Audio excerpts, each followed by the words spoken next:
I heard my brother say he want to tell y'all about the 97 basketball squad. Yeah.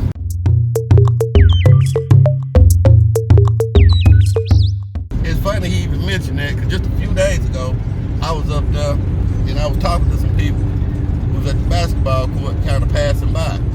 And dude was like, man, basketball courts down here, man, everybody ain't really no challenge like that now. Everybody know everybody.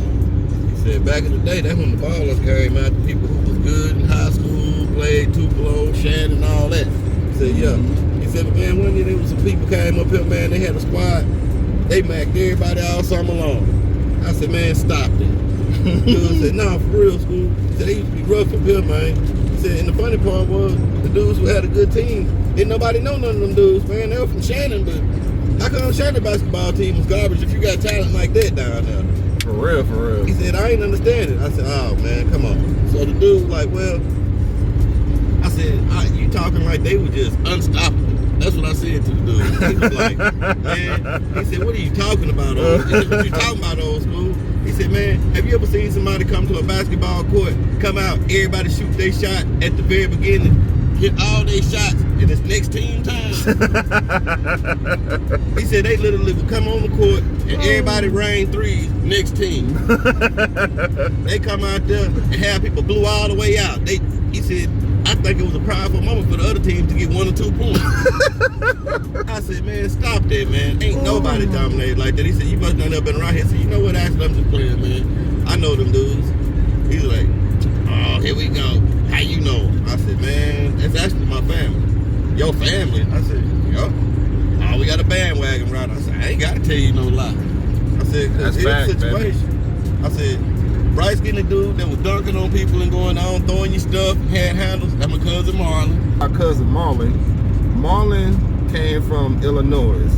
This dude, 6'4", he should be in the motherfucking NBA, the D League, or overseas playing ball. He just didn't really have no. He just really didn't have no patience of mind for academics. But he came on the court one day. And no lie, this man had the ball like this in his hand. He went to the rim and switched that bitch and dunked it and said, that's an F. And man said, what? He said, I'm spelling Boston. The dark-skinned dude had glasses that played D. beat your stuff. That was Derek. The Snake, when he was here, when I first met Derek used to play big man. He played low post. He was more of a Tim Duncan at the time. When Derek went to Mississippi State and came back, this man went from a low post beast to an all-around beast. He had a jumper, he had handles. And then it was my oldest brother, Marcus. That boy right there. Nobody could block the fadeaway. He never been blocked. No cap. He never been blocked. He had one of the best NBA jumpers I ever seen in my life. He didn't go to the league, but could nobody stop him. And there was plenty of games where he had 8 or 7 points by himself. Easy work. No bullshit. Man, Marcus Foster, my older brother, our older brother, this dude, honestly, if you know who he was, on the football field, he was definitely a beast. He had some unfortunate injuries that cut him short.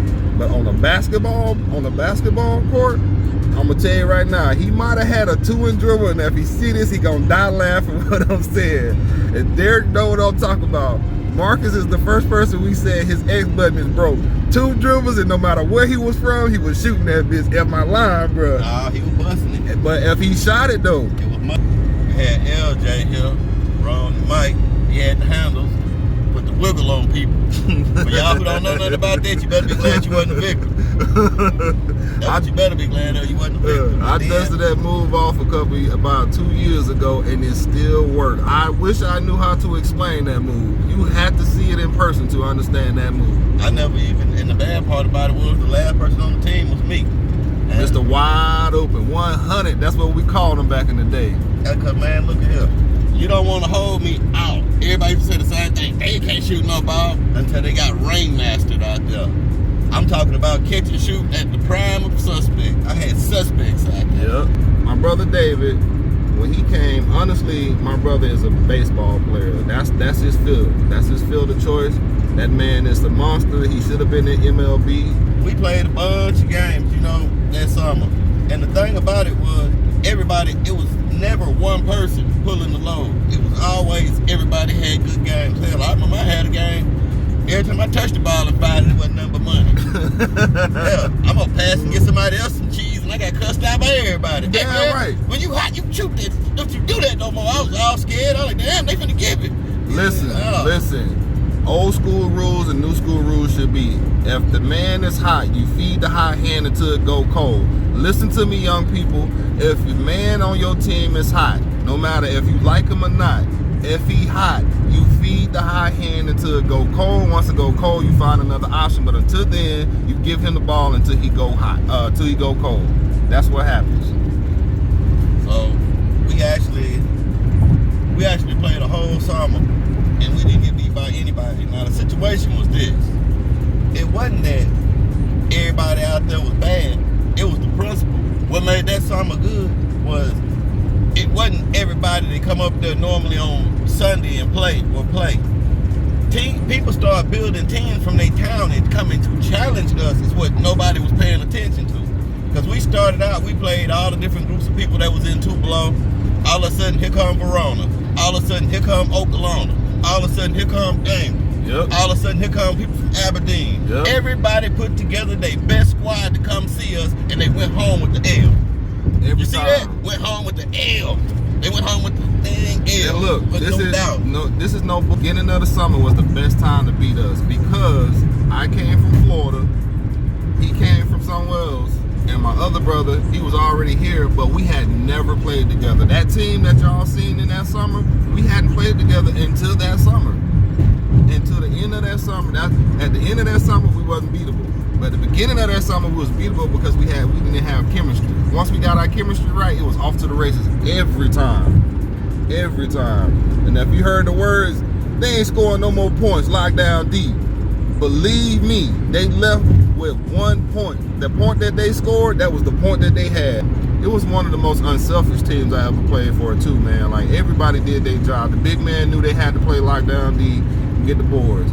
The little man, us, we knew we had to get steals, get assists, and just pester them to set them up to once they came in there, either somebody gonna beat us, somebody gonna grab that board, and then we off to the races. And for all the people that do remember this squad, we're telling this story right now because people don't think that us, we're ball players. Like they look at me because of my size and think I'm full of shit.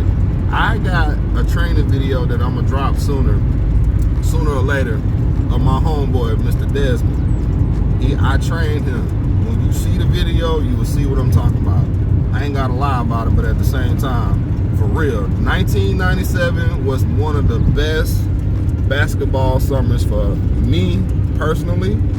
A fun fact of the situation: everybody out there had their own uniqueness because at any given time, we could if we wanted to, we could have depended on one person and brought the house down on everybody. Every game. All we was play defense. Yep, every but here's game. The situation: Brunt at point guard, I'm at the shooting guard position.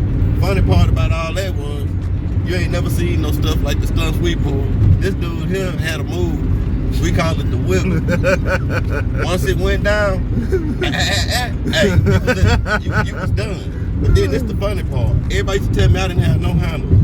I did a 1940 primitive crossover that couldn't nobody steal. Nobody.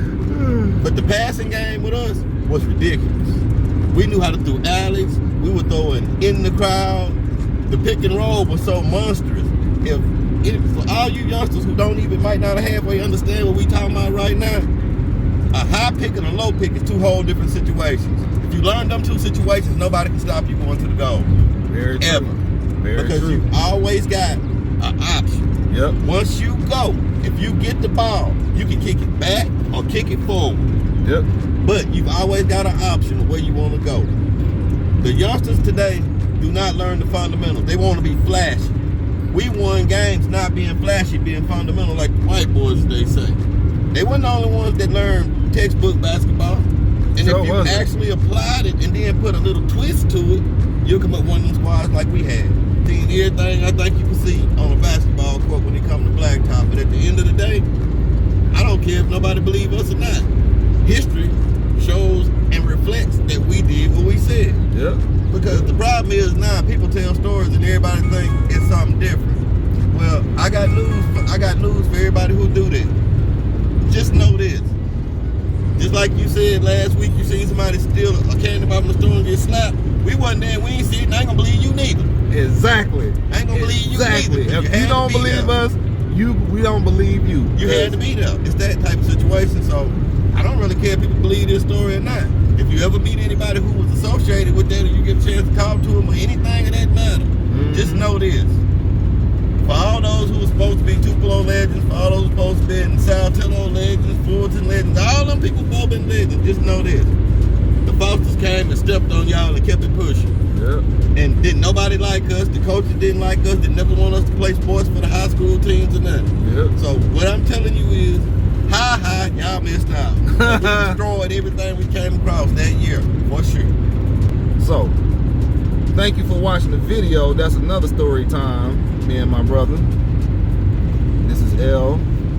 Check out more of our videos. We got more content to come. And have a wonderful day. Peace.